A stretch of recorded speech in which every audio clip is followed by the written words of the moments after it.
ಈ ಪರಿಸ್ಥಿತಿ ಇನ್ನು 10-15 ವರ್ಷ ಆದ್ರೆ ಬೆಂಗಳೂರಿನಲ್ಲಿ ಕನ್ನಡಿಗರನ್ನ ಬೆಳಗ್ಗೆ ಬ್ಯಾಟ್ರಿ ತಗೊಂಡು ಹುಡುಕ್ಬೇಕು ಎಲ್ಲಿದ್ದಾರೆ ಕನ್ನಡದವರು.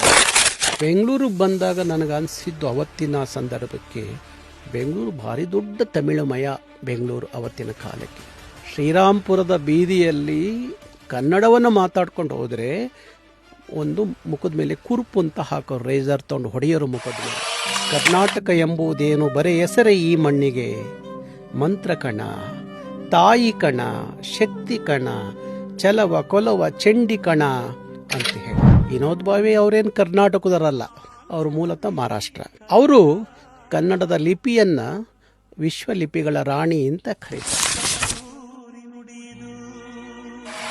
ಕೆಂಪೇಗೌಡರ ಮಹಾನಗರ ಪಾಲಿಕೆಯ ಕೆಂಪೇಗೌಡರ ಪ್ರತಿಮೆ ಮುಂದೆ ನಿಂತ್ಕೊಂಡು ಒಬ್ಬ ಕವಿ ಬರೀತಾನೆ, ಅತ್ತ ಎನ್ನಡ ಇತ್ತ ಹೆಕ್ಕಡ ಮಧ್ಯದಲ್ಲಿ ಕನ್ನಡ ಗಡಗಡ ಅಂತ ಪರಿಸ್ಥಿತಿ ಕಾಲ ಅವತ್ತು ಬೆಂಗಳೂರದು. Same Kaveri issue 2004 S M. Krishna ಅವರು ಮುಖ್ಯಮಂತ್ರಿ. ಇವರು ಆಂಜನೇಯ ದೇವಸ್ಥಾನದಲ್ಲಿ ಶಪಥ ಮಾಡ್ತಾರೆ, ನಾನು ಅಧಿಕಾರ ಹೋದ್ರೂ ಚಿಂತೆ ಇಲ್ಲ, ನಾನು ನೀರನ್ನ ತಮಿಳ್ನಾಡಿಗೆ ಕೊಡಲ್ಲ ಅಂತ. ನನಗೆ ಮಾಧ್ಯಮದವರು ನಾನು ರಾತ್ರಿ 2 ಗಂಟೆಲಿ ಫೋನ್ ಮಾಡ್ತಾರೆ, ಗೌಡ್ರೆ ಕೃಷ್ಣ ಅವರು TMC ನೀರು ಬಿಟ್ಟರು ಅಂತ. ಇವತ್ತಿನ ನಟರಿಗೆ ಆ ಬದ್ಧತೆ ಇಲ್ಲ. ಯಾರು ಬೇಕಾದ್ರೂ ಸ್ಕ್ರೀನ್ ಮೇಲೆ ಕನ್ನಡದ ಪ್ರೀತಿ ತೋರಿಸ್ಬೋದು, ಕನ್ನಡದ ಡೈಲಾಗ್ಗಳು ಹೊಡಿಬೋದು.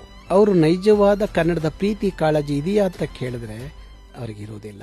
ಫುಲ್ ವಿಡಿಯೋನ ನೋಡಿ ಆನ್ ರ್ಯಾಪಿಡ್ ರಾಶ್ಮೀಸ್ ಯೂಟ್ಯೂಬ್ ಚಾನಲ್.